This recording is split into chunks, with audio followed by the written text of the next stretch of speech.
இருக்கிற மனிதர்கள் மத்தியில கருத்துக்களை பரிமாறிக்க பல மொழிகள் இருக்கு. ஆனா மனசுல ஏற்படுற உணர்வுகளை பகிர்ந்துக்க காதல், கருணை, கோபம், சோகம்னு சில மொழிகள் தான் இருக்கு. இந்த சத்தம் இல்லாத உணர்வு சார்ந்த மொழிகள்ல நாம் வலிமை பெற மனதோடு பேசலாம் வாங்க. தொடர்புக்கு 0443632994 0443342777. இன்னைக்கு நம்ம நிகழ்ச்சியில மனநல மருத்துவர் அசோகன் மற்றும் மனநல ஆலோசகர் சுபா சார்ல்ஸ் வந்திருக்காங்க. வணக்கம் டாக்டர், இந்த நிகழ்ச்சிக்கு நீங்க வந்ததற்கு வணக்கம் சுபா சார்ல்ஸ். டாக்டர், இப்போ நிறைய இடங்கள்ல கிராமப்புறங்கள்ல பார்த்தா சாமி ஆடுறது அப்படிங்கிற விஷயம் நம்ம எல்லாருக்குமே தெரிஞ்சிருக்கோம். ஒரு நார்மலா இருக்கிறவங்க திடீர்னு ஏதாச்சும் ஒரு பெரிய சத்தம் கேட்டாலோ இல்ல அந்த கோவில்ல இருக்கிற மிகப்பெரிய சத்தம் கேட்டாலோ சாமி ஆடுற மாதிரி பண்ணி அவங்க நிறைய ரியாக்ட் பண்றாங்க. சோ இதுக்கு பிசிக்கலா என்ன ரீசன், மென்டலா அப்படின்னு பார்க்கும்போது என்ன ரீசன்? எது ஒரு மனிதனால் ஏற்றுக்கொள்ள முடியாததோ, எது மனதுக்கு ஒவ்வாத நிலையில இருக்கிறதோ, அந்த நிலைமையில நானே தானா யாரோ தானா மெல்ல மெல்ல மாறினேனான்னு ஒரு பழைய பாடல் இருக்கு, திரைப்பட பாடல். அந்த மாதிரி தன் நிலை மறந்து தன் நிலை வேற ஒரு தளத்துல இயங்குறாங்க. ஒரு மருமகள் ஒரு மாமியாரால கொடுமைப்படுத்த அல்லது காயப்படுத்தப்படும் பொழுது அதை தாங்கி எதிர்கொண்டு இந்த மருமகள் பேசிவிடலாம். ஆனால் அந்த நேரத்துல ஒரு குழந்தைத்தனமான ஒரு மனப்பான்மையில, ஒரு நுரைக்குமிழ் ஒரு மனது நிலைமையில தன்னை ஒரு மயக்கம் வந்த நிலைமையில போறதுதான் நாங்க ஹிஸ்டீரியான்னு சொல்லுவோம். ஒரு சைக்கலாஜிக்கல் ஸ்ட்ரெஸ், ஒரு மன ரீதியா ஏற்பட்ட ஒரு காயம் உடல் ரீதியா தன்னுடைய வேதனையை வெளிப்படுத்துதுல சீழ் மாதிரி, அந்த மாதிரி ஒரு நிலைமை தான். அதுதான் ஹிஸ்டீரியா. இது ஒரு அதிகமா உணர்ச்சி வசப்படக்கூடிய தைரியம் இல்லாத பெண்களுக்கு ஒரு எந்த சூழ்நிலையில அவங்க அதை ஒன்றி போறாங்க. கலாச்சாரம் அதை கொஞ்சம் சாங்ஷன் பண்ணது. சாமி வந்த உடனே ஒரு மதத்தின் பெயரால் இதுக்கு ஒரு சாங்ஷனிங் இருக்கிறதால அவர்கள் ஆராதிக்கப்படுகிறார்கள். அங்க சாமி ஆடுற அந்த பொண்ணு இங்க வீட்டுல சாதாரண பிரச்சனைக்கு மறுபடியும் மயக்கம் போட்டு விழும்பொழுது யாரும் அதை ஆராதிப்பதில்லை. ஏன்னா மதம் சில மன பிரச்சனைகளை தாங்கி பிடித்தது. விஞ்ஞானம் வளராத பொழுது அது ஒரு ஹிஸ்டீரியான்னு தான் நம்ம சொல்லணும். Okay doctor. ஷீலா, இப்ப நீங்க சொல்லுங்க, நிறைய பேருக்கு இன்னைக்கு தாழ்வு மனப்பான்மை அப்படிங்கறது நிறைய இருக்கு. நம்மளால இது முடியுமா இல்ல முடியாதா அப்படிங்கிற கேள்விக்குறியும் ஏதாவது ஒரு விஷயம் பண்ணும்போது அவங்க மனசுல இருக்கு. சோ இந்த தாழ்வு மனப்பான்மையில இருந்து வெளியில வரணும்னா என்ன பண்ணணும்?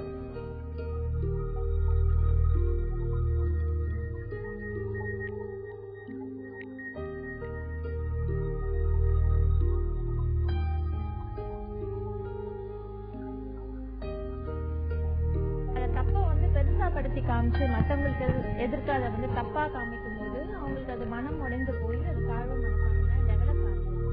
அதை சின்ன வயசுலயே கொஞ்சம் அதை என்கரேஜ்மெண்டா அதை அந்த தப்பை வேற மாதிரி அது நல்ல விஷயமா திருத்தி. ஓகே ஷீலா, நம்ம தொடர்ந்து பேசலாம். சார், இப்ப நீங்க சொல்லுங்க, இப்போ அப்பா அம்மாக்கு மனநோய் இருந்தது அப்படின்னா அது அடுத்த ஜெனரேஷனுக்கு வரக்கூடிய வாய்ப்புகள் இருக்கா? அப்படி இருந்தது அப்படின்னா அவங்க என்ன பண்ணணும்? கண்டிப்பா உடல் ரீதியான பிரச்சனைகளுக்கு மட்டுமல்ல, மன ரீதியான நோய்களுக்கு கூட ஜெனட்டிக்ஸ் ஒரு முக்கிய காரணமா இருக்கு. உதாரணமா ஒரு மனநோய் அப்பாவுக்கு மட்டும் இருந்ததுன்னா, பொதுவா நான் சொல்லக்கூடியது ஒரு தீவிர மனநோய் ஸ்கிசோஃப்ரினியான்ற மனநோய்கள் ஒரு 20% அதிகம் வரக்கூடிய சாத்தியக்கூறுகள் இருக்கு. அப்பாவுக்கும் அம்மாவுக்கும் இருக்குன்னா ஒரு 50% வருவதற்கு வாய்ப்பு இருக்கு. ஆனா மரபு மட்டும் ஒரு முக்கிய காரணம்னு சொல்ல முடியாது. உடல் ரீதியான பிரச்சனைகள், மன ரீதியான வளர்ப்பு முறை, சூழல், படிப்பு, சப்போர்ட் சிஸ்டம், அந்த பிரச்சனைகளை எதிர்கொள்ளும் தைரியம், இதெல்லாம் சேர்ந்து பல்வேறு காரணங்களால் தான் மன ரீதியான பிரச்சனைகள் ஏற்படுது. அப்பாவுக்கும் அம்மாவுக்கும் இருக்கும் பொழுது வரக்கூடிய சாத்தியக்கூறுகள் அதிகம். யாருக்கு வேணாலும் வரலாம். ஆக்சுவலா மனநோய்க்கு இம்யூனிட்டி கிடையாது. நாளைக்கு எனக்கு கூட மனநோய் வரலாம், உங்களுக்கு வரலாம். அதுல ஒரு கேரண்டியும் கிடையாது. அப்பாவும் அம்மாவும் இருக்கிற பட்சத்துல சாத்தியக்கூறுகள் கொஞ்சம் அதிகமா இருக்கு. இப்ப காலர் லைன்ல இருக்காங்க, நம்ம அவங்க கிட்ட பேசலாம். சென்னையில இருந்து கோகிலா இணைப்புல இருக்காங்க. கோகிலா, இன்னைக்கு இந்த நிகழ்ச்சியில என்னமா பகிர்ந்துக்க போறீங்க? என்னோட ஹஸ்பண்ட் ட்ரக்ஸ் யூஸ் பண்றாங்க. சரிங்கம்மா. ட்ரக்ஸ் யூஸ் பண்றாங்க ஹஸ்பண்ட். எத்தனை வருஷமா யூஸ் பண்ணிட்டு இருக்காங்கம்மா? என்ன மாதிரியான ட்ரக்ஸ் யூஸ் பண்றாங்க? டேப்லெட் யூஸ் பண்றாங்க. 10 இயர்ஸா யூஸ் பண்றாங்க. சரிங்கம்மா. அதுல இருந்து அவங்க வெளியில வரணும் அப்படின்னு சொல்லி ட்ரை பண்றாங்க. ஆனா அவங்களால முடியல. அது ஓகேமா, கண்டிப்பா அதுக்கு நாங்க எந்த ஹாஸ்பிட்டல் பாக்கணும் எதுவுமே யார கேட்டாலும் தெரியல அப்படி சொல்றாங்க. நாங்களும் நிறைய ஹாஸ்பிட்டல்ஸ் போயிட்டு வந்தோம், கீழ்பாக்கம் எல்லாம் போயிட்டு வந்தோம், டேப்லெட் கொடுக்குறாங்க. ஆனாலும் அந்த டேப்லெட் சாப்பிட்டாங்கன்னா திருப்பி அவங்க அதை யூஸ் பண்றாங்க. அந்த மாதிரி ஏதாவது பிளேஸ் இருக்கா, மறுவாழ்வு மையம் மாதிரி ஏதாவது? கண்டிப்பா நம்ம கேட்கலாமா சில டாக்டர்? மாத்திரைகளை நான் வேண்டுமென்றுதான் நான் அந்த பேரை கேட்க விரும்பல. சாதாரணமா ஓவர் த கவுண்டர் அப்படின்னு சொல்லக்கூடிய மெடிக்கல் ஷாப்ல கிடைக்கக்கூடிய டாக்டருடைய பரிந்துரை சீட்டு இல்லாமல் கிடைக்கக்கூடிய தூக்கம் வரக்கூடிய அல்லது தூக்கத்தை போக்கக்கூடிய மாத்திரைகளை சாதாரணமா கிடைக்கும். அதை சாப்பிட்டுட்டு வந்தாருன்னா கொஞ்சம் சிரமமான ஒரு விஷயம். ஏன்னா இது மறுபடியும் நீங்க டாக்டர்கிட்ட ட்ரீட்மெண்ட் எடுத்துட்டு ஹாஸ்பிட்டல் அட்மிட் ஆயிட்டு மறுபடியும் வந்தால் கூட மறுபடியும் அதை கிடைக்கிறதுக்கு, அதாவது அஃபோர்டபிலிட்டி இருக்கு, அக்சசிபிலிட்டி இருக்கு. தீவிரமான சில மருந்துகள் இருக்கு, அது சில கடத்தல் மூலமா வரக்கூடிய ஒரு ஹெராயின், ஓபியம் அந்த மாதிரி ஒரு மருந்துகள், அதுக்கு ரொம்ப செலவாகும், ரொம்ப பிரச்சனைகள் வரும். அதுல சட்டம் சார்ந்த குற்றம் சார்ந்த செயல்களில் ஈடுபடுவதற்கு வாய்ப்பு இருக்கு. எனக்கு என்னன்னா, நீங்க சொல்ற விதத்தை பொறுத்த வரைக்கும் ஒரு தூக்கம் சார்ந்த மருந்துகளை அதிக அளவுல அவர் சாப்பிட்டு கொண்டு இருக்கிறார். எங்கேயாவது ஒரு பிரச்சனைக்கு ஒரு டாக்டர் மருந்து கொடுத்திருப்பார், ஆனா அந்த கால அளவுக்கு அப்புறம் கொஞ்சம் சுகமா இருக்குன்ற நிலைமையில மருத்துவருடைய பரிந்துரை சீட்டு இல்லாமலே சாப்பிட்டு கொண்டிருக்கிறார். அது ஒரு பிசிக்கல் டிபெண்டன்ஸ். அப்புறம் சைக்கலாஜிக்கல் டிபெண்டன்ஸ். அதாவது மருந்துக்கு அடிமையாவது என்னன்னா, ஒரு நரம்பு திசுக்கள் இருக்கிற ஒரு மாலிகுலர் ரிசப்டார் அஃபினிட்டி. அதுதான் நீங்க மறுபடியும் அதாவது அவர் ஹாஸ்பிட்டல் இருந்துட்டு மறுபடியும் வந்த பிறகு சூழ்நிலையை நம்ம இதுவாகணும். ஒரு மனிதரை கேட்கும் போது அவர் சொன்னார், நீங்க ஏன் குடிக்கிறீங்க? நான் ஒரு I'm like an unlit campfire surrounded by an array of fire. என்னை சுற்றி ஒரு நெருப்பு வளையம் இருக்கும் பொழுது நான் ஒரு கற்பூரமாக இருக்கிறேன், எப்படி நான் எரியாமல் இருக்க முடியும்னு கேட்டார். அந்த மாதிரி அவர் சாயங்காலத்துல வரும்பொழுது நீங்க கொஞ்சம் அவரை என்கேஜ் பண்ணணும். மறுபடியும் ராத்திரி அவர் போய் மருந்துகள் வாங்காம இருக்கணும். வேற சில விஷயங்கள்ல குடும்பத்துல கொஞ்சம் நாட்டம் கொள்ளணும். கொஞ்சம் அதுக்காக அனாவசியம் பணம் செலவழிக்க கூடாது. ஹெல்த்தை பத்தி பேசணும். கொஞ்சம் ஹாபிஸ், இன்ட்ரெஸ்ட் இந்த மாதிரி விஷயங்கள்ல இருந்து வெளியில வரணும். கொஞ்சம் மறுபடியும் நீங்க முயற்சி பண்ணுங்க. அரசு மருத்துவமனைகள்ல, எல்லா மருத்துவமனைகளிலும் அந்த போதை மருந்து ஒழிப்புக்கு வேண்டிய சிகிச்சை இருக்கு. அட்மிட் ஆயிட்டு அந்த மருத்துவருடைய பரிந்துரையின்படி நீங்க நடந்து வந்தா நிச்சயமா உங்க கணவர் அதுல இருந்து வெளியில வரலாம். ஓகேலாம், இப்ப நீங்க டாக்டர் சொன்னதை கேட்டிருப்பீங்க. இந்த ஆலோசனைகளை நீங்க ஃபாலோ பண்ணும்போது நிச்சயமா உங்க கணவர் பிரச்சனையில இருந்து வெளியில வருவதற்கான வாய்ப்புகள் அதிகம் இருக்கு.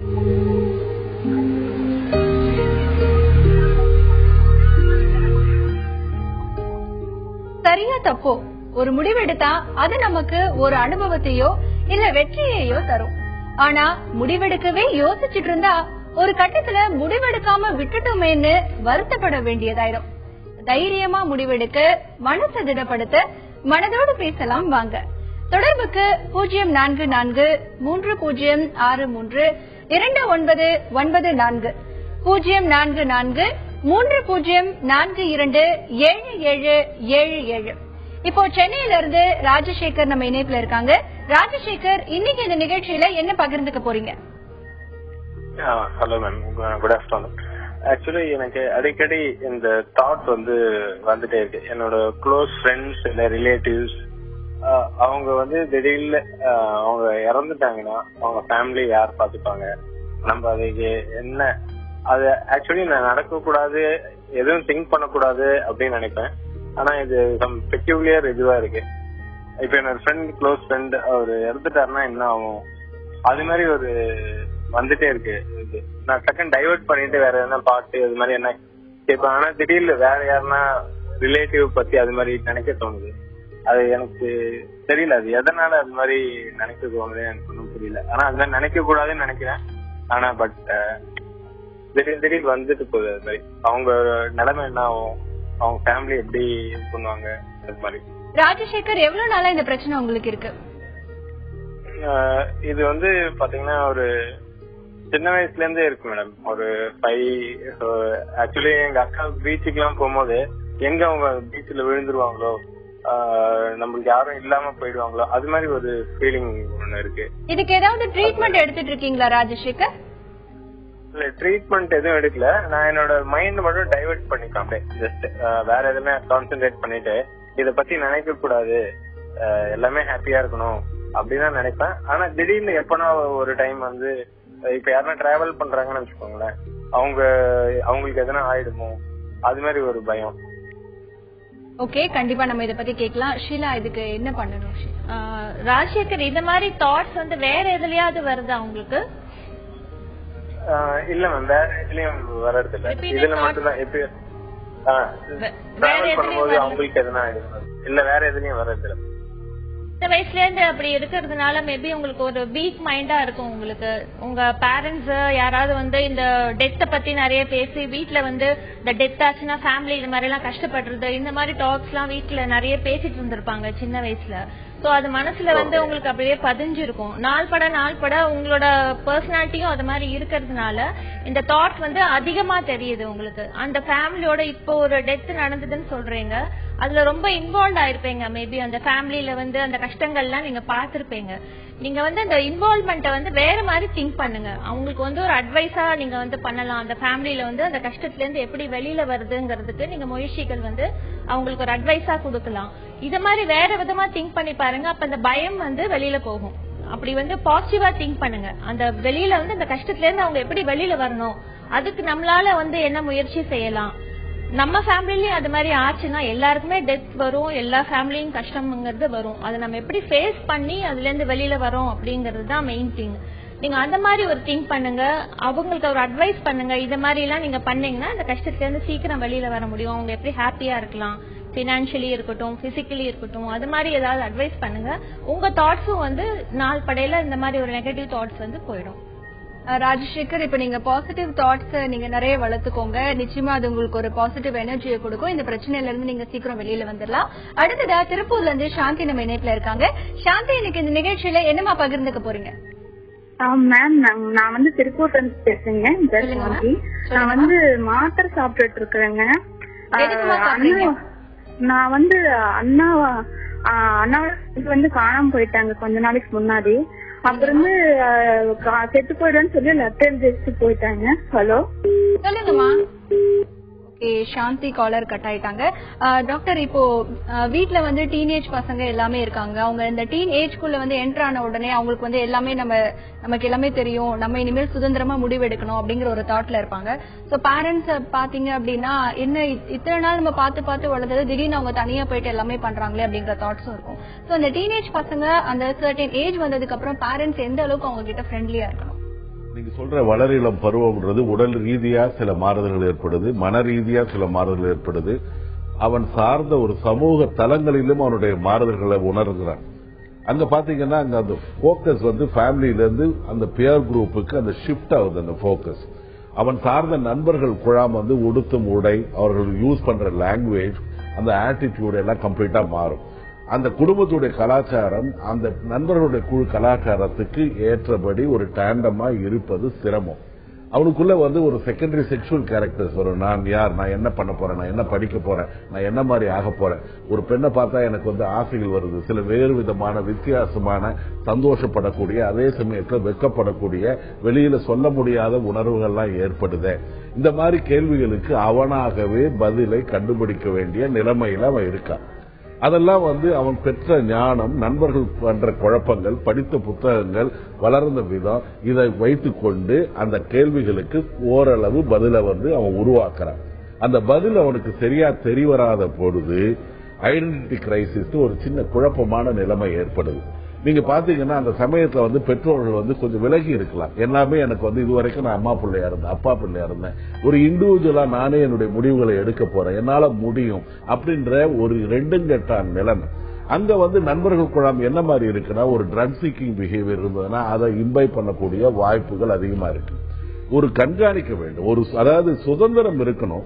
பெற்றோருடைய பார்வை வந்து எப்படி இருக்கணும்னா, ஒரு சூப்பர்வைஸ்டு ஃப்ரீடம், நீங்க கண்காணிக்கிற ஒரு சுதந்திரம் இருக்கணும். அதாவது நான் பர்த்டே பார்ட்டிக்கு ஒரு ஆணோ பெண்ணோ அந்த அடலசன்ட் பீரியட்ல போறான்னா எங்க போறான்ற நிலைமைக்கு வந்து விசாரிச்சுக்கணும். இல்ல அவன் பாட்டு போயிட்டு வரட்டும் அப்படின்ற மாதிரி எல்லாம் கிடையாது. அவன் போக்கில் பேச்சில் மாறுதல் வரும்பொழுது ஒரு நண்பனை போல் பழகுங்கள், ஒரு தந்தையை போல் இருக்க வேண்டாம். அவனுடைய உலகத்தை, அவனுடைய பின்புலத்தை புரிஞ்சு கொண்டா நிச்சயமா சின்ன சின்ன மாறுதல்கள் பண்ணும் பொழுது ஓரளவு ஸ்ட்ரீம்லைன் பண்ணலாம். அடுத்ததான் காலர் நம்ம லைன்ல இருக்காங்க. சென்னையில இருந்து கணேஷ் இருக்காங்க. கணேஷ், இன்னைக்கு இந்த நிகழ்ச்சியில என்ன பகிர்ந்துக்க போறீங்க? மேடம், டாக்டர் கிட்ட பேசுங்க மேடம். கண்டிப்பா பேசலாங்க, சொல்லுங்க. சார், நைட்டு தூங்கும் போது சார் டென்ஷன்ல எழுந்துட்டு போயிட்டு கது ஒடிக்கிறேன் சார். நானே தூக்கத்திலேயே எழுந்துட்டு போயிட்டு என்ன அறியாம போய் கது ஒடிச்சிடுறேன் சார். அதுக்கப்புறம் தான் தெளிவா இருந்து சார் எனக்கு. அப்புறம் வேற என்ன பிரச்சனை? அப்புறம் தூக்கத்துல எழுந்து போறேன் சார். வேற எழுந்து மெயின் ரோடு ஓடிடுறேன். என்ன அறியாம மூஞ்சில தண்ணி ஊத்துறான் தெளிவாயிடுச்சு சார் எனக்கு. அதாவது முதல்ல நீங்க வீட்டுல கதவு கொஞ்சம் பலமுள்ளதா பாருங்க. தூக்கத்துல உடைக்கிறீங்கன்னா அப்ப அது பலம் இல்லாத கதவா தான் இருக்கணும். ரெண்டாவது உங்களுக்கு என்ன இருக்கு அடிப்படையில் இருக்குன்னா தூக்கத்துல நடக்கக்கூடிய சாம்னாம்புலிசம்ன்ற ஒரு பிரச்சனை இருக்கான்னு பாருங்க. ஒரு தூக்கம்ன்றது பாத்தீங்கன்னா தூங்கி முடித்த ஒரு 90 நிமிடத்துக்கு அப்புறம் ஒரு ஆழ்நிலை தூக்கம் வரும். இதுல தூக்கத்துல சில செயல்கள் நம்மை அறியாமல் நடக்கக்கூடிய செயல்கள். சில பேருக்கு யூரின் வரலாம், சில பேருக்கு விந்து வெளியில வரலாம், சில பேர் ஏன்ச்சு பிரிட்ஜில் நல்லா 2வது ரவுண்ட் ராத்திரி சாப்பிட்டதுக்கு அப்புறம் நாக்டர்னல் ஈட்டிங் டிசார்டர் மாதிரி இருக்கலாம். பட் இது தூக்கத்துல நடக்கக்கூடிய பிரச்சனைன்றது ரொம்ப பிரச்சனையான ஒரு ஒன்று, கவனிக்கப்பட வேண்டிய ஒன்று. ஏன்னா மாடியில இருக்கிறீங்கன்னா எங்கேயாவது விழுவதற்கு வாய்ப்பு இருக்கு, காயப்படுவதற்கு வாய்ப்பு இருக்கு. முதல்ல உங்களுக்கு சில பரிசோதனைகள் பண்ணணும். ஒரு வலிப்பு நோயுடைய அடிநாதமா அதனுடைய வெளிப்பாடா அது இருக்கான்னு பார்க்கணும். ரெண்டாவது ஒழுங்கா ஒரு தூக்கம் ஒரு 16 மணி நேரம் விழிப்பு நிலையில இருந்துட்டு ஒரு 8 மணி நேரம் தூங்கணும். தூங்குறது எந்த டிஸ்டர்பன்ஸ் இல்லாம ஒரு ஆழ்ந்த நிம்மதியான காலையில எழுந்திரிக்கக்கூடிய தூக்கமா இருக்கணும். எப்பயாவது உங்களுக்கு வேற சர்க்கரை பிரச்சனை இருந்ததுன்னா ஏஞ்சி சிறுநீர் கழிக்கலாம், அல்லது வேறு விதமான கனவுகள் எழுப்பலாம். இந்த நடக்கிற இதுக்கு நீங்க அவசியம் ஒரு பொது மருத்துவரையும், ரெண்டாவது ஒரு நரம்பு மருத்துவரையும் பார்க்கணும். அதுக்கப்புறம் மனநல மருத்துவரை நீங்க பாருங்க. கண்டிப்பா இது பரிசோதனை செய்யப்பட்டு தீர்க்க வேண்டிய ஒரு பிரச்சனை. ஓகே கணேஷ், இப்ப டாக்டர் சொன்னதை நீங்க கேட்டிருப்பீங்க, அதை ஃபாலோ பண்ணுங்க. நிச்சயமா உங்க பிரச்சனையில இருந்து நீங்க வெளியில வரலாம். இப்ப அடுத்ததா திருப்பூர்ல இருந்து ரமேஷ் நம்ம இணைப்புல இருக்காங்க. ரமேஷ், இன்னைக்கு இந்த நிகழ்ச்சியில என்ன பகிர்ந்துக்க போறீங்க? மேடம், இப்ப வீட்டை வயசுங்க. சரிங்க. இப்ப நான் டாமினேட் பண்றேன்னு சொல்றாங்க. சரிங்க, என்னென்ன விஷயத்துல அப்படி சொல்றாங்க ரமேஷ்? இல்லங்க, நான் இப்ப ஏதாச்சும் நான் சொன்னேன்னா இப்ப உன் பேச்சதான் நான் கேட்கணுமா அப்படின்ட்டு நீ உன்னுடைய டாமினேட்லயே தான் இருக்குது. சரி, திருமணமாயி எத்தனை வருஷம் ஆகுது ரமேஷ்? 4 ஆண்டுகள் ஆகுது மேடம். கண்டிப்பா நம்ம இதை பத்தி கேட்கலாம். ஷீலா சொல்லு, திருமணமாயி எவ்வளவு வருஷம் ஆகுது? 4 வருஷம். குழந்தைகள் இருக்கா? ரமேஷ் இணைப்புல இல்ல. இந்த மாதிரியான ஒரு பிரச்சனை நிச்சயமா எல்லாருமே இருக்கு. அதுவும் வேலைக்கு போற பெண்கள் அப்படின்னாலே நீங்க சொல்றதை நான் கேட்கணுமா, எப்படி எல்லாம் நாங்கெல்லாம் இருந்தோம் அப்படின்னு சொல்லக்கூடிய பெண்களும் இருக்காங்க. இதுக்கு என்ன பண்ணணும்? ஆக்சுவலா அது டாமினேஷன்ங்கிறது அந்த வார்த்தை அவங்களுக்குள்ள ஒரு ஒத்துமை இல்லாததுனால அது மாதிரி அவங்களுக்கு தோணுது. மேபி அவங்க அது மாதிரி இருக்கிறாரா இருக்கும். பட் வைஃப் இவர் என்ன பண்ணலாம்னா டாமினேஷன்ங்கிற இல்லாம அவருக்கு வேலை நடக்கிறதுங்கிறது ஒரு வேற மாதிரி சொல்லி அவங்க கிட்ட அதை புரிய வைக்கலாம். டாமினேஷன்ங்கிற வார்த்தையை அவர் ஒரு அதிகாரத்தன்மா சொல்றதுனால அவங்க தப்பா எடுத்துக்கலாமா இருக்கும்.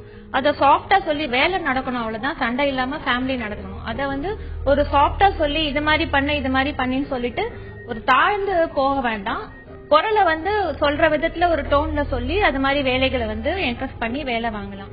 பசங்க மெயினா இருந்ததுன்னா அதுலயும் சில பிரச்சனைகள் வரும். கணவன் மனைவிக்கு படிப்பு சொல்லி தருதல இருந்து சமையல்ல இருந்து அது மாதிரி வரும்போது இவர் வேற விதமான அப்ரோச்ல பண்ணும்போது அந்த டாமினேஷன்ங்கிற வார்த்தை இருக்காது. ஓகே, இப்போ அடுத்ததா பெயர் சொல்ல விரும்பாத ஒரு காலர் இணைப்புல இருக்காங்க. வணக்கம்மா, இன்னைக்கு இந்த நிகழ்ச்சியில என்னமா பகிர்ந்துக்க போறீங்க? வணக்கங்க. எனக்கு 2 பசங்க இருக்காங்க. பெரிய பையன், 2வது பொண்ணு இருக்குது. பையன் தான் பெரிய பையன், 5th ஸ்டாண்டர்ட் படிக்கிறான். என்ன பிரச்சனைன்னா யூரின் போயிட்டே இருக்கான் பெட்ல. அது கண்ட்ரோல் பண்ணணும் கொஞ்சம். ஆனா ரொம்ப ஃப்ரீக்வெண்டா டெய்லி போறது இல்ல. என்னைக்காவது அசதியா போயிடுறான். கூட்டிட்டு போய் அது ஒரு ஹேபிட்டா பாத்ரூம்ல நிக்க வச்சு போக வச்சா கூட அங்க போய் தூங்குறானே தவிர போக மாட்டேன்றான். ஸோ ஈவன் குழந்தை 2வது பிள்ளை கூட அதே மாதிரியே தான் செய்யுது. கூட்டிட்டு போய் அங்க பாத்ரூம்ல நிக்க வச்சு போக சொன்னாலும் அப்படியே நின்றுட்டு இருக்காங்களே தவிர நல்லா தூங்குறாங்க. தூக்கத்தினால அவங்களால போக முடியல. மோர் ஓவர் எனக்கு வேலை செய்யறதுனால ஃபுல்லா வேலை செஞ்சுட்டு மார்னிங்ல இருந்து நான் வீட்டுலதான் இருப்பேன். பட் இருந்தாலும் வேலை இருக்கிறதுனால என்னாலையும் அவ்வளவா பாத்துக்க முடியறது இல்ல. சோ இது பையன் பெரியவன் ஆயிட்டே இருக்கான். இதுக்காண்டி வெளியே அனுப்பிச்சோம்னா கஷ்டமா இருக்கு, எங்க யார் வீட்டுக்கு அது போனா வந்தான்ட்டுன்னு. சோ அது எப்படி கண்ட்ரோல் பண்ணும் என்ன ஏதுன்னு தெரியல. அதே மாதிரி பையனுக்கு கை சக்கர பழக்கம் கூட இருக்குது. இது 2 பழக்கமும் போக மாட்டேங்குது. ஆனா ஃப்ரீக்வெண்டா யூரின் போக மாட்டான். எப்பயாச்சும் ஒரு நாள் போயிடுறான். ஆனா எனக்கு இந்த ஹேபிட்ட தடுக்கணும். அது எப்படி தவிர்க்கிறதுன்னு தெரியல. ஆனா பசங்களை திட்டவும் பிடிக்கல, ஏன்னா நல்லா தூங்குறாங்க, தூக்கத்தினாலதான் இதாகுதுன்னு தெரியுது. சோ எப்படி பண்ணா உங்களுக்கு நல்லா பழக்கம், ஐ மீன் இந்த மாதிரி பழக்கத்தை இது பண்ண முடியும்னு தெரியணும். கண்டிப்பா டாக்டர் இதை பத்தி கேட்கலாமா? பொண்ணுதான் ரொம்ப யூரின் போகுது, இப்போ சின்ன பிள்ளைதான் ஆனா போயிட்டே இருக்குது. தூக்கத்துல 10 வயது வரை வந்து சிறுநீர் கழித்தா அது ஒன்னும் பெரிய அளவு பிரச்சனை வந்து இல்ல. ஏன்னா அந்த பிளாடர் கண்ட்ரோல் வந்து யூஸ்வலா வந்து 10 வயசுக்கு மேல கொஞ்சம் முன்னாடி பின்னாடி வரலாம். பட் 10 வயசுக்கு மேல வந்து தூக்கத்துல சிறுநீர் கழிக்கும் பொழுது சில முயற்சிகளை பெற்றோர்கள் எடுக்கணும். ஒரு 6 மணிக்கு மேல வந்து அந்த வாட்டர் கண்டென்ட் வந்து இன்டேக்க குறைங்க. காஃபியோ டீயோ பாலோ அல்லது திரவ நிலையில எந்த விதமான உணவுகளையும் குறைச்சு கொள்ளுங்கள். அதுக்கப்புறம் ஒரு 10 மணிக்கு அவன் வந்து தூங்குறான்னா 9:50க்கு வந்து அவனை வந்து பாத்ரூம் கூட்டு போயிட்டு வந்து யூரின் பாஸ் பண்ண விடுங்க. ரெண்டாவது, நீங்க வந்து கொஞ்சம் தூக்கத்தை வந்து கொஞ்சம் இழக்க வேண்டிய சந்தர்ப்பம் இருக்கிறது. ஒரு 12 மணிக்கு நீங்க ஒரு அலாரம் வைங்க.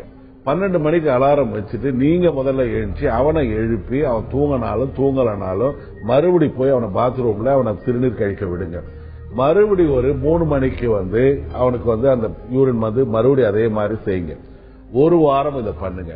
ஒரு சின்ன ஒரு கேலண்டர்ல ஒரு ஸ்டார் சார்ட்னு சொல்லுவாங்க. இன்னைக்கு நான் வந்து பெட் வெட் பண்ணல, சிறுநீர் கழிக்கலன்னு ஒரு டிக்கு போட சொல்லுங்க. அவனால ஒரு கட்டமா நீங்க வந்து இந்த மாசத்துல 30 நாட்கள் இருக்கு, 1ஆம் தேதி அவன் சிறுநீர் கழிக்கல டிக், 2ஆம் தேதி கழிக்கல டிக், மறுநாள் அவனை பாராட்டுங்க. இதை ஒரு பெரிய ஒரு குற்றம் மாதிரி தப்பா ஒரு அவனுக்கு குற்ற உணர்ச்சி வர்ற அளவுக்கு அவனை திட்டாதீங்க. நீங்க வந்து தூக்கத்தை இது பண்ணுங்க. ரெண்டாவது, இது வந்து 2 பேருக்குமே இருக்கிறது. கொஞ்சம் ஒரு பதட்டமான ஒரு சூழ்நிலை, கை சப்பற ஒரு நிலைமை இருக்கு, கொஞ்சம் பிஹேவியர் மாடிஃபிகேஷன் இருக்கணும்.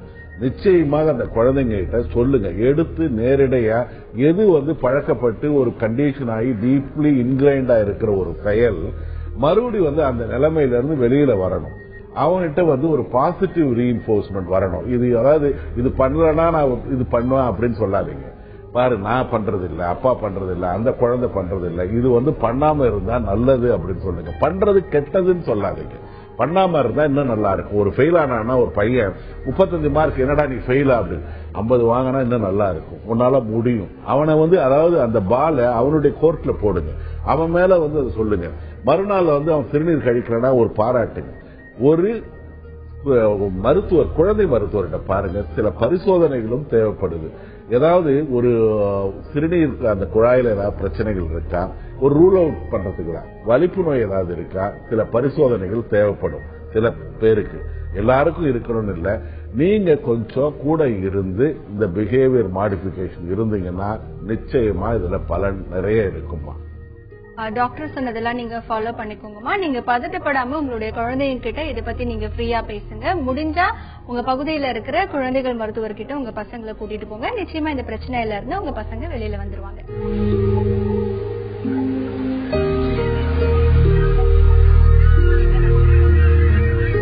தினம் தினம் சூரியன் மறைஞ்சு இருள் சூழ்றதுனால நிலா கிட்ட சூரியன் தோத்துட்டதா அர்த்தம் கிடையாது. அது மாதிரிதான் வாழ்க்கையும். சோதனைகள் வர்றதுனால நம்ம வாழ்க்கையில தோத்துட்டதா அர்த்தம் ஆயிடாது. சூரியனை போல மனசோட இருளை போக்க மனதோடு பேசலாம் வாங்க. தொடர்புக்கு 044360632994 0443042777. டாக்டர், இப்போ ஒரு சிலர் எல்லாம் பாத்தீங்கன்னா அவங்க வந்து இப்போ ஒரு லாங்குவேஜ் பேசிட்டு இருக்காங்க. நார்மலா மதர் டங் வந்து ஒரு லாங்குவேஜ் இருக்கு அப்படின்னா திடீர்னு ஒரு சில சமயங்கள்ல வந்துட்டு அவங்களுக்கு சம்பந்தமே இல்லாம வேற லாங்குவேஜ் எல்லாம் பேசுவாங்க. சோ இது வந்து என்ன டிஸார்டர், இதுக்கு என்ன ட்ரீட்மெண்ட் கொடுக்கணும்? மொழின்றது அடிப்படையில ஒரு சப்தம் தான். ஒரு சப்தம் ஒரு போதுமான ஒரு இலக்கணம் வந்து அந்த ரீதியா மொழியா உருவாகும். தமிழ் மொழி வந்து நீங்க வந்து சில இலக்கண வரம்புகளுக்கு உட்பட்டு தமிழ் மொழியா இருக்கு. இதே சப்தம் வந்து கச்சா முச்சான்னு ஏதாவது பேசினு இருக்கும். இது லத்தீன் கூட சொல்லலாம், பாரசீகம் சொல்லலாம். ஒரு மனிதன் வந்து தன்னுடைய டிசோசியேட் ஆகி வேறு தளத்துல வேறு இடங்கள்ல தடம் பதிச்சு சத்தம் எழுப்பும் பொழுது அதை வந்து பார்த்துக்கிட்டு இருக்கிற மக்கள் வந்து இது வந்து வேற அந்த மொழியா பேசுறாரு. சாமியார் ஒருத்தர் கனாபினான்னு பேசியிருந்தார், ஃபாரின் லாங்குவேஜ். போயிட்டு அவர் வந்து ஆக்சுவலா எங்களுடைய அரசு மருத்துவமனை மனநல பகுதிக்கே வந்தார். வேற பாஷை பேசுறாரு. அவருக்கு பெரிய வெளிநாட்டுல சீடர்கள்லாம் இருக்காங்க. கடைசியா பார்த்தா அவர் சுத்தமா உளறின்னு இருந்தார். ஒரு கண்டபடி ஏதோ சப்தம் வந்து போட்டுக் கொண்டிருந்தார். அதை புரிந்து கொண்டவர்கள் வந்து வேறு விதமான மொழியை பார்த்தாங்க. அதாவது இவங்க சொல்லுவாங்க, இதுவரைக்கும் தெரியாதது இங்கிலீஷ் பேசுறாங்க. எங்கேயாவது வந்து மெமரி ஃபீட் பண்ணிருக்கலாம், எங்கேயாவது வந்து கேட்டது பார்த்தது அல்லது ப்ராசஸ் பண்ணும் பொழுது கிட்டத்தட்ட நியர் நார்மல் லெவலுக்கு அந்த மாதிரி வந்திருக்கலாமே தவிர வேற மொழி வந்து பேசுறதெல்லாம் வந்து தெரியாம பேசுவது என்பது கிடையாது. இப்போ அடுத்ததா ராஜபாளையம்ல இருந்து ராமஸ்ரீ நம்ம இணைப்புல இருக்காங்க. ராமஸ்ரீ, இன்னைக்கு இந்த நிகழ்ச்சியில என்னமா பகிர்ந்துக்க போறீங்க? ஹலோ மேடம், என் பையனை பத்தி பேசணும் மேடம். பேசுங்கம்மா. எனக்கு ஒரே பையன் மேடம். சரிங்கம்மா. அவன் 9th படிக்கிறான். அவன் வந்து குழந்தையா ஹலோ தொடர்ந்து பேசுங்கம்மா. அவன் குழந்தையா இருந்ததுல இருந்தே அவனோட வேலைகளை அவனும் செய்ய மாட்டான் மேடம். ரொம்ப அலமெண்டா இருக்கான். சரிங்கம்மா. அதாவது காலையில எந்திரிக்கிறதுல இருந்து பிரஷ் பண்றது, குளிக்கிறது, ஸ்கூல் கிளம்புறதுல இருந்து எல்லாமே பிரச்சனை தான். நம்மளே சொல்லிதான் செய்வான், அவனா செய்யவே மாட்டான். கொஞ்சம் எங்க சார் வந்து சீனியர் மேனேஜர் 2 இயர்ஸ் ஒரு தடவை வந்து டிரான்ஸ்பர் இருந்துட்டே இருக்கும். நாங்க ஊரா மாறிட்டே இருக்கோம். இப்ப கொஞ்ச நாள் வந்து இப்ப இந்த ஊருக்கு வந்ததுல இருந்து என்னன்னா ரொம்ப பிரச்சனை பண்றாங்க. அதாவது சேர்த்து பேசுறான் எங்க சார் கிட்ட, படிக்கவே மாட்டேங்கிறான். உங்க பையனுக்கு என்ன வயசு ஆகுது? 14 இயர்ஸ் மேடம். ஓகேமா, சரி, கண்டிப்பா நம்ம இத 14 வயசு ஆகுது. ரொம்ப அடம் பண்றான். ரொம்ப அதாவது செய்ய தப்பு என்னன்னு புரிஞ்சுக்கவே மாட்டேங்கிறான். அதாவது அவன் நினைக்கிறத வந்து உடனே அவன் வந்து சாதிச்சிடணும். அப்படி அவன் நினைக்கிறத நம்ம கொடுக்கல அப்படின்னா கையில் கிடைக்கிற பொருள் வந்து எடுத்து எங்கனாலும் எறிகிறான். இப்ப சமீபத்துல ஒரு 10 days முன்னாடி இப்படி எரிஞ்சு நாங்க ஃப்ரெண்டுக்கு வீட்டுல வந்து ஒரு கிளாஸ் உடஞ்சு 8,000 வந்து லாஸ் ஆயிடுச்சு. ஆனா அதை பத்தி சொன்னா ஃபீல் பண்ணவே மாட்டேங்கிறான்.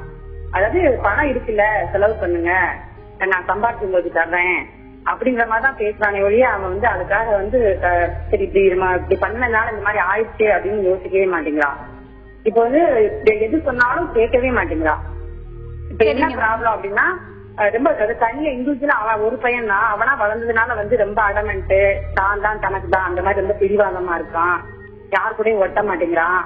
இப்ப வந்து ரொம்ப பேசி பேசுறோம், நம்ம என்ன சொன்னாலும் கேட்கவே மாட்டேங்கிறான். கண்டிப்பா நம்ம இதை பத்தி கேட்கலாமா? கண்டிப்பா கேட்கலாம். ஷீலா, இதுக்கு என்ன பண்ணணும் ஷீலா? அம்மா, அந்த சின்ன வயசுல இருந்தே அது மாதிரி ஒரு அடமென்சி இருக்குன்னு சொல்றீங்க. அது கொஞ்சம் சின்ன வயசுல பாத்துட்டீங்கன்னா இந்த அளவுக்கு வளர்ந்துருக்காது. பட் இப்ப இந்த டீனேஜ்ல வந்து இன்னும் நிறைய பசங்களுக்கு சின்ன வயசுல இல்லன்னா கூட இந்த மாறுதல் வந்து நிறைய இருக்கும். இந்த டீனேஜ்ல, அடலசன்ஸ்ல நீங்க வந்து இதுக்கு ரியாக்ட் பண்ணாதீங்க. ரியாக்ஷன் தான் அவன் அப்படி வரும். அந்த மாதிரி பண்ணும்போது கத்துறது இல்ல வந்து நீங்க கோவத்தை காட்டுறது இது மாதிரி எல்லாம் பண்ணும்போது அவனுக்கு அது என்னங்கிறது புரியாது. ஜென்ரலி பேரண்ட்ஸ் அப்படிதான் வீட்டுல பண்ணுவாங்க, ரியாக்ஷன் காட்டுவாங்க, அது ரெஸ்பாண்ட் பண்ணுங்க. அவன் வந்து நிதானமா இருக்கும்போது அந்த டைம்ல வந்து விட்டுட்டு நிதானமா இருக்கும்போது அந்த மாதிரி செயலை வந்து தப்புங்கறத உணர்த்துற மாதிரி சில விஷயங்கள் பேசுங்க. நீங்க தப்ப குத்தி காட்டாம வேற விதமா அதை சொல்லி பாருங்க. அவனுக்கு படிப்புல இன்ட்ரெஸ்ட் இல்லைன்னா படிப்பை ஃபோர்ஸ் பண்ணாம வேற மாதிரி என்ன இன்ட்ரெஸ்ட் இருக்குன்னு அதையும் நீங்க பேசும்போது அவங்க கிட்ட தெரிஞ்சுக்கலாம்.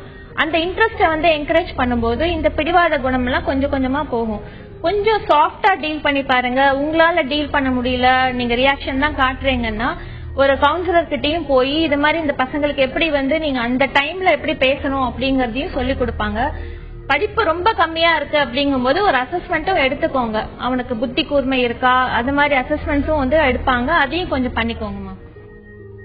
இப்ப அடுத்ததா நம்ம இணைப்புல பெயர் சொல்ல விரும்பாத ஒரு நேயர் இருக்காங்க. வணக்கம்மா, இன்னைக்கு இந்த நிகழ்ச்சியில என்னமா பகிர்ந்துக்க போறீங்க? வணக்கம் மேம், நான் மேடம் கிட்ட பேசுறேங்க. சொல்லுங்கம்மா. ஏற்கனவே பேசிருக்கேங்க மேடம் கிட்ட. அவங்க கொஞ்சம் அட்ஜஸ்ட்ல இருக்காங்க. யோகா இதெல்லாம் பண்ணா கொஞ்சம் ரெடி ஆயிருங்க. இப்ப வந்து நான் யோகாக்கெல்லாம் போறது இல்லைங்க. மோஸ்ட்லி முதல்ல பாப்பா கை குழந்தையா இருக்கிறதுனால முதல்ல ஏதாவது பண்ணிட்டே இருக்கு, டிவி எல்லாம் பாக்குறதுனால மோஸ்ட்லி. ஆனா இப்ப என்னன்னா இப்ப கொஞ்சம் ரெடி ஆகணுங்கிறதுக்காக நானே வேற வேலையில இருந்து அந்த இதுல இருந்து வருவனுங்கிறதுக்காக வேலை செஞ்சுட்டு வெளியே போயிட்டு அது இது பண்ணிட்டு இருக்கிறேங்க. இருந்தாலும் அந்த பழைய ஞாபகம் வந்து இப்படி எல்லாம் நினைச்சுமில்ல, இப்படி எல்லாம் தோணுச்சுல்ல அப்படின்னு ஒரு மாதிரி ஒருத்தர மாதிரி இதெல்லாம் எதுக்கு தோணுது நம்மளுக்கு அப்படின்ட்டு ஒரு மறுபடியும் மறந்ததை வந்து நான் மறுபடியும் ஞாபகப்படுத்துற மாதிரி இருக்குங்க. அது வந்து எதனால என்ன பண்றதுங்க? என்ன மாதிரியான ஞாபகங்கள் உங்களுக்கு இந்த பிரச்சனையை கொடுக்குதுமா? மோஸ்ட்லி டிவி பார்த்தனால, டிவியில பாக்குறேன்னா நம்ம அது நம்ம இது பண்ற மாதிரி இருக்கிறதுனால அது ரொம்ப டிஸ்டர்பன்ஸ் பண்ணுது. இந்த மாதிரி எல்லாம் நினைச்சே இல்ல அப்படின்ட்டு. நீங்க டிவில என்ன மாதிரி சீன்ஸ் பாப்பீங்க? அது எப்படி உங்களுக்கு வந்து டிஸ்டர்பன்ஸா இருக்கு? மோஸ்ட்லி சீரியல்ஸ் பாப்போம். இந்த மாதிரி ஏதாவது பாக்குறப்ப ஏதாவது பார்த்தோம்னா நமக்கு ஒரு மாதிரி படபட பைக்குங்க, அது மாதிரி இருக்கு. இப்ப வந்து அது வந்து கொஞ்சம் வெளியே வரலாம். நான் வெளியே வந்துட்டேன். இருந்தாலும் பாதி வந்து என்னால என்ன வர முடிய மாட்டேங்குது.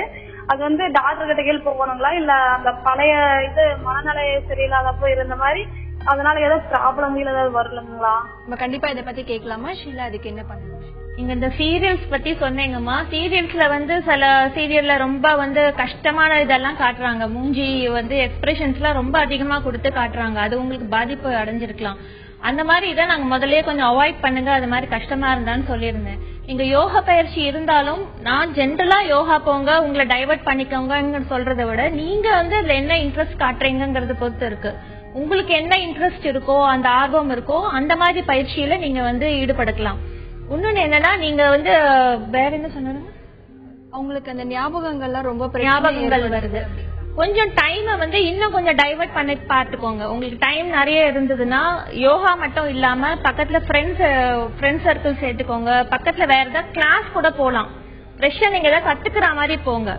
கத்துக்கும் போது அதுல ஒரு இன்வால்வ்மெண்ட் இருக்கும். புதுசா கத்துக்கணும் அப்படிங்கிற ஒரு இன்வால்வ்மெண்ட் இருக்கும். பாட்டு கிளாஸ் போகலாம், வேற மாதிரி ஒரு டைலரிங் கிளாஸ் போகலாம். உங்க துணியை நீங்களே தைச்சுக்கிறது, பாப்பா இருக்குங்கிறீங்க பாப்பா துணியை தைச்சுக்கிறது, இந்த மாதிரி விஷயங்கள்லாம் கொஞ்சம் இன்வால்வ் பண்ணி பாருங்க. எது உங்களுக்கு பயம் கொடுக்கறதோ அந்த மாதிரி டிவி நிகழ்ச்சிகள்ல வேற டிவி ப்ரோக்ராம்ஸ பார்க்க பழகிக்கோங்க. நல்ல பாட்டு கேட்கலாம், ஜோக்ஸ் கேட்கலாம் டிவில. இத மாதிரி நிகழ்ச்சியை மாத்தி பாருங்க. உங்களுக்கு கொஞ்சம் கொஞ்சமா போகும். கொஞ்சம் டைம் எடுக்கும். நீங்க இப்பதான் கால் பண்ணீங்கன்னு நினைக்கிறேன். கொஞ்சம் இந்த மாதிரி பயிற்சியும் பண்ணி பாருங்க. அதுக்கப்புறமா கொஞ்சம் கால் பண்ணி என்ன ஆச்சுன்னு சொல்லுங்க. இப்ப அடுத்ததா பெயர் சொல்ல விரும்பாத ஒரு நேயர் இணைப்புல இருக்காங்க. வணக்கம் சார், இன்னைக்கு இந்த நிகழ்ச்சியில என்ன பகிர்ந்துக்க போறீங்க? ஸ்கிசோஃப்ரெனியா பத்தி கேட்கணும். ஸ்கிசோஃப்ரெனியா டாக்டர் இருக்கு. ஓகே, தொடர்ந்து பேசுங்க. உங்க கேள்வி என்ன சொல்லுங்க சார். தொடர்ந்து பேசுங்க, நீங்க இணைப்புல தான் இருக்கீங்க.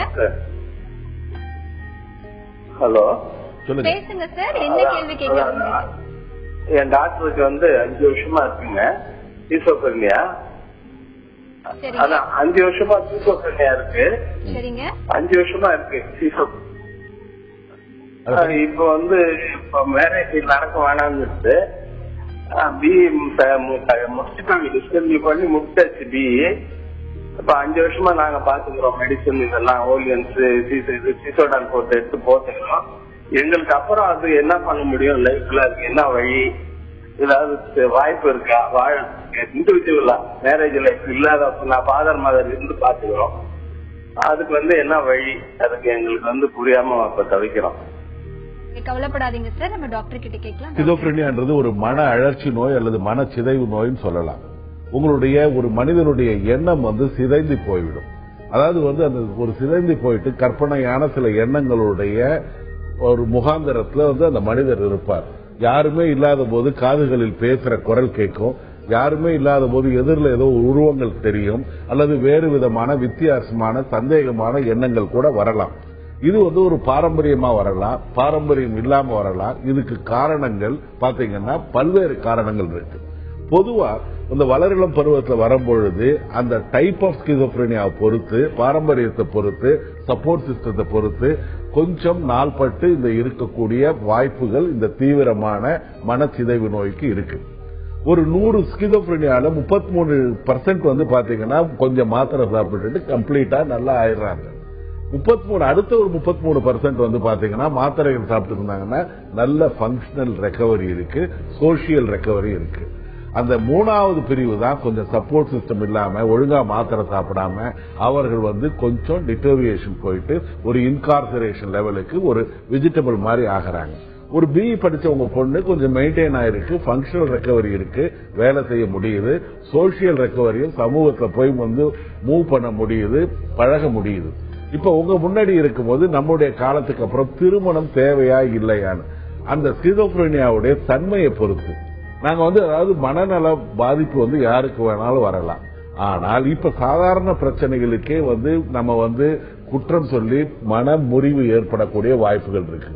ஒரு நாள்பட்ட ஒரு தீவிர மனநோய் அவங்க வந்து அதை எப்படி எடுத்துப்பாங்கன்றத நீங்க ஒரு மாப்பிள்ளையுடைய கண்ணோட்டத்துல, மாப்பிள்ளையுடைய பெற்றோர்கள் கண்ணோட்டத்துல அல்லது நீங்களாக யோசிச்சு பார்த்து இது முடிவு பண்ணுங்க. இந்த நோயை பத்தி சொல்லிட்டு அதை எக்ஸ்பிளைன் பண்ணிட்டு அதுக்கு அப்புறமும் வந்து சில பேர் தயாராக இருந்தால் நீங்க இது பண்ணலாம். என்னன்னா எங்க காலத்துக்கு அப்புறம் இந்த அம்மாவுக்கு யார் அப்படின்ற ஒரு கேள்வி வந்து உங்களுக்கு எழும்பொழுது, உங்களுக்கு ஒரு சொத்து இருந்ததுன்னா ஒரு கார்டியன் வந்து அப்பாயிண்ட் பண்ணுங்க. ஏன்னா அந்த அம்மாவுக்கு வந்து பாதிப்பு கொஞ்சம் தீவிரமாகும் பட்சத்தில் ஒரு பணத்தை மெயின்டைன் பண்ண, ப்ராப்பர்ட்டியை மெயின்டைன் பண்ண, தன்னை பார்த்து கொள்ள கார்டியன்றது லீகல் கார்டியன். ஒரு அஃபிடவிட் வந்து சைன் பண்ணி கோர்ட்ல வந்து ப்ரொடியூஸ் பண்ணுங்க. அவங்க வந்து ஒரு ஆர்டர் அனுப்பி ஒரு அரசு மருத்துவமனையில இந்த அம்மாவுடைய மனநோயுடைய நிலைமையை வந்து சொல்லுவாங்க, கார்டியன்ஷிப்புக்கு பரிந்துரை செய்வாங்க. அதுக்கப்புறம் இந்த பொண்ணுடைய தம்பியோ அல்லது நான் சொல்ற சுற்றத்தாரோ அந்த சம வயதுள்ள ஒரு நபரை வெல்விஷர் லீகல் கார்டியனை பண்ணீங்கன்னா அவங்களை பராமரிப்பதற்கு வாய்ப்பு இருக்கு. கவலைப்பட வேண்டாம். நீங்க அதாவது யாருக்குமே எதிர்காலம்ன்றது நம்பிக்கை, கனவு. நிச்சயமா வந்து பூ மலரும் பொழுதும் விடியும். ஒரு நம்பிக்கையோட இருங்க. மாத்திரைகளை தொடர்ந்து சாப்பிடுங்க. அதுக்கு வந்து அதாவது சில சப்போர்ட் சிஸ்டத்தை ஏற்படுத்தி கொடுங்க. ஒரு வருமானம் வரக்கூடிய அல்லது நம்ம காலத்துக்கு அப்புறம் யார் இருப்பாங்கன்னா ஒரு சொந்தக்காரங்க வந்து ஒரு லீகல் கார்டியனை அப்பாயிண்ட் பண்ணி மறுபடியும் அதுக்கு ஒரு வேலை வாய்ப்பு கொடுத்து தான் நிலைமையில தன் காலில் சுயமாக இருக்கிற நிலைமைக்கு ஏற்படுத்தினீங்கன்னா பிரச்சனைகள் எதுவும் இல்லை சார்.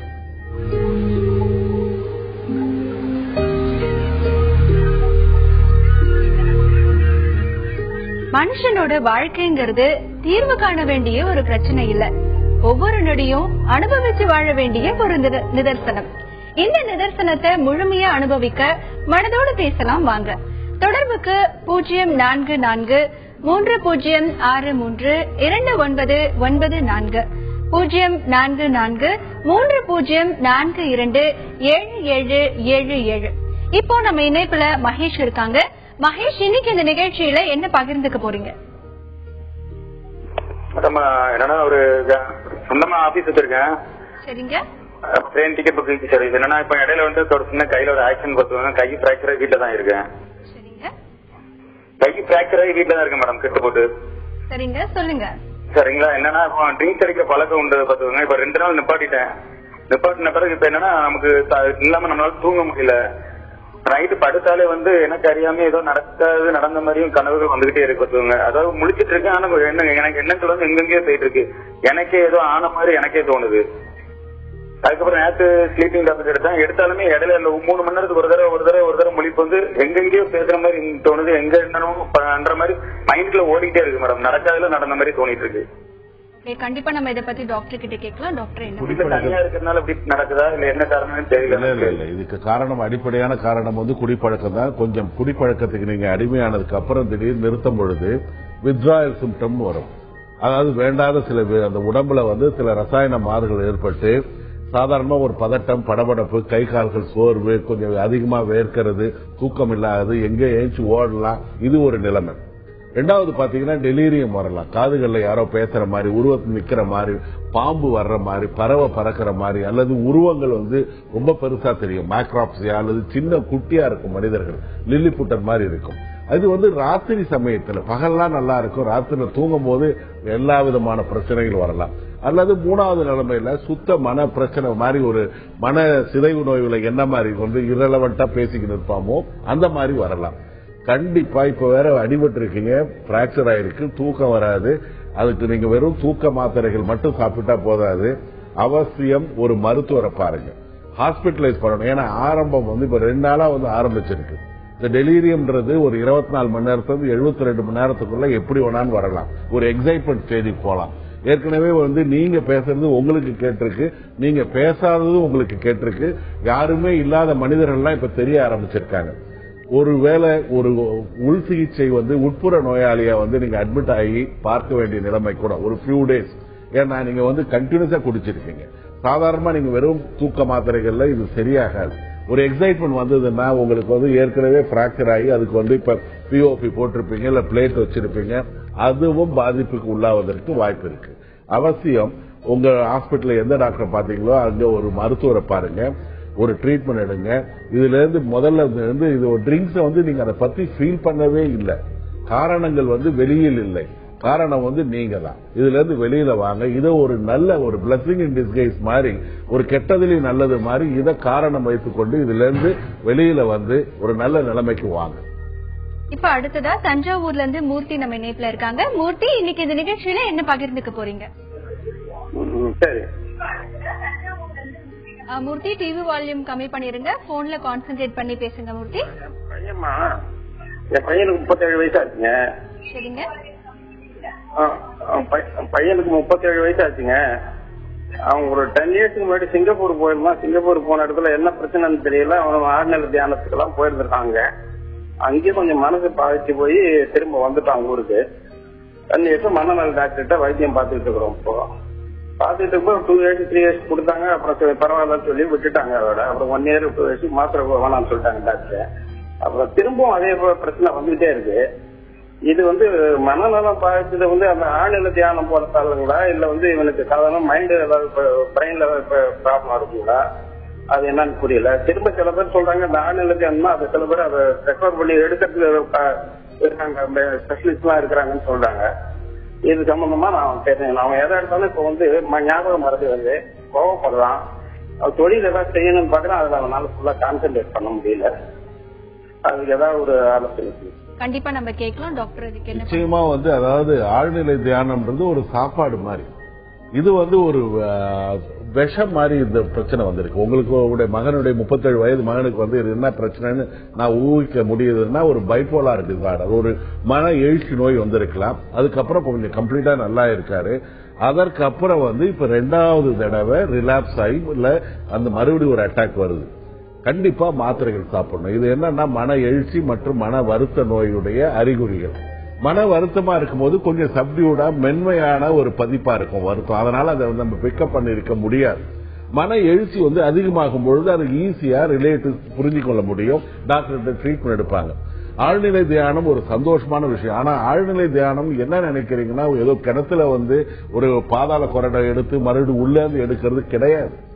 மன ரீதியான பிரச்சனைகளுக்கு உடல் ரீதியான காரணங்கள் இருக்கன. இப்போ ஒரு சயின்ஸ் நல்லா அட்வான்ஸ் ஆயிருக்கு. உடல் காரணங்களுக்கு என்ன ரசாயன மாறுதல்கள் காரணமா இருக்கோ அதுவே மன ரீதியான விஷயங்களுக்கும் காரணமாக இருக்கு. ஆழ்நிலை தியானம் நல்ல விஷயம். அதாவது ஒரு கான்சென்ட்ரேஷனோ யோகாவோ இந்த மாதிரி விஷயங்கள்லாம் நார்மலான மனிதர்களுக்கு கொஞ்சம் பக்குவமா நம்மளுடைய உணர்ச்சிகளை கட்டுப்படுத்த, ஒரு சந்தோஷமா ஒரு நல்ல நிலைமையில இருக்கிறதுக்கு. ஆனா அதுவே பனேஷி ஆயிடாது. அதுவே எல்லாம் சொல்லுவாங்கல்ல, எல்லாத்துக்கும் ஒரே சூரணம் இருக்கின்ற மாதிரி, அந்த மாதிரி கிடையாது. இதற்கு மாத்திரைகள் சாப்பிடணும். கொஞ்சம் வேறு சில பழக்க வழக்கங்கள்ல இருந்து வெளியில வரணும். ஒரு சப்போர்ட் சிஸ்டம் இருக்கணும். நீங்க மாத்திரைகளை சாப்பிடுங்க. நல்லபடியா வந்ததுக்கு அப்புறம் ஆழ்நிலை தியானத்தை ஒரு இதுவா வச்சுங்க. அது ஒரு முறை, பயிற்சி முறை. அது தீர்வு இல்லை. இதை புரிஞ்சுங்க. ஏன்னா இத மனசுல இருக்கிறத டாக்டர் எது எடுத்துருவாரு. இது இந்த சூனியம் வைக்கிற மாதிரி ஒரு எந்த மூட நம்பிக்கை இருக்கோ அதே மாதிரி மனசுல இருந்து யாரும் எடுத்துட முடியாது. கிணத்துல போட்டதே எடுக்க முடியல, மனசை எங்க எடுக்க முடியும்? அதெல்லாம் சும்மா. இப்போ அடுத்ததா சுரேஷ் நம்ம இணைப்புல, ரேவதி நம்ம இணைப்புல இருக்காங்க. ரேவதி, இன்னைக்கு இந்த நிகழ்ச்சியில என்னமா பகிர்ந்துக்க போறீங்க? என்னோட டாக்டர் 25 இயர்ஸ் ஓல்டு ஆச்சு. அவங்க என்ன பண்றாங்க, ஆபீஸ் போயிட்டு இருக்காங்க. பட் ஆபீஸ்ல யாரும் ஏதோ சொல்லிட்டாங்க போல. அதனால அவங்க ஆபீஸே போக மாட்டேங்கிறாங்க டாக்டர். 15 இயர்ஸ் ஏர்டெல்ல ஒர்க் பண்றா. பிஇ படிச்சிருக்கா, இசிஇ படிச்சிருக்கா. அதுக்கு என்ன ப்ராப்ளம்னு இதுல கண்டுபிடிக்க முடியல. டாக்டர் விஜயகுமார்னு பக்கத்துல போயிட்டு இருந்தோம். அந்த டேப்லெட்ஸையும் ஒழுங்கா எடுத்துக்க மாட்டேங்கிறா. ஓகேமா, நம்ம கேட்கலாம். ஷீலா, அதுக்கு என்ன பண்ண? எவ்வளவு நாளாமா போக மாட்டேங்கிறாங்க? நைட்ல 4 hours கூட சரியா புரிய மாட்டேங்கிறா. என்ன ப்ராப்ளம் காலையில தூங்கிடுறா, ஆபீஸ்க்கு கிளம்ப மாட்டேங்கிறா. 9 o'clock 9 o'clock தூங்குறா. 4 o'clockல இருந்து ஆபீஸ்க்கு எவ்வளவு நாளா போக மாட்டேங்கிறாங்க? அதான் எல்லாரும் ஆபீஸ்ல ஸ்லோவா ஒர்க் பண்றாளாம். அதனால கம்ப்யூட்டர் கொடுக்க மாட்டேங்கிறாங்க அப்படின்னு சொல்றா டாக்டர். நீங்க ஆபீஸ்ல வேற என்ன பிரச்சனைன்னு பாக்கணும். நீங்க டாக்டர்கிட்ட ஏற்கனவே கன்சல்ட் பண்ணிருக்கீங்க. அந்த டேப்லெட்ஸ் நீங்க டாக்டர் கிட்டே கேட்டீங்கன்னா அது சரியா அவங்க தூங்க மாட்டேங்கிறாங்க அப்படின்னு சொல்லி, தூக்கம் இல்லைனாலே நிறைய பிரச்சனைகள் அதிகமா வரும். அட்லீஸ்ட் ஒரு 8 hours ஸ்லீப்பாவது இருக்கணும். அவங்க இந்த பாதிப்புனால தூக்கம் கெட்டு போனதுனால அவங்களுக்கு ஆங்ஸைட்டி, டிப்ரெஷன் எல்லாமே வரும். உடல் ரீதியாவும் சில பிரச்சனைகள் வரும். நீங்க இது ஒரு 4 வாரம் தான் ஆச்சு அப்படின்னா மறுபடியும் டாக்டர் போய் கன்சல்ட் பண்ணுங்க. அவங்க கிட்ட பேசும்போது அவங்க கொஞ்சம் ஓபன் அவுட் பண்ணுவாங்க ஆபீஸ்ல வேற ஏதாவது பிரச்சனையான்னு. ஏன்னா அந்த பிரச்சனையை முதல்ல சால்வ் பண்ணாதான் அவங்களுக்கு டேப்லெட்ஸ் கொடுக்க முடியும். உங்களுக்கு ஆக்சுவலா ஆபீஸ்ல என்ன பிரச்சனைன்னு பார்த்தாதாமா தெரியும். நீங்க டாக்டரை போய் கன்சல்ட் பண்ணி பாருங்க. ரேவதி, நீங்க உங்க டாக்டர் கிட்ட மனசு விட்டு பேசுங்க. என்ன உங்களுடைய ஆபீஸ்ல பிரச்சனை அப்படின்னு கேளுங்க. பின்னர் உங்களுடைய பகுதியில இருக்கிற மருத்துவரை நீங்க போய் பாருங்க. சோ இன்னைக்கு கால் பண்ண நேயருக்கு எல்லாருக்குமே நல்ல ஆலோசனைகள் கொடுத்தீங்க. நன்றி டாக்டர் அசோகன். நன்றி ஷீலா.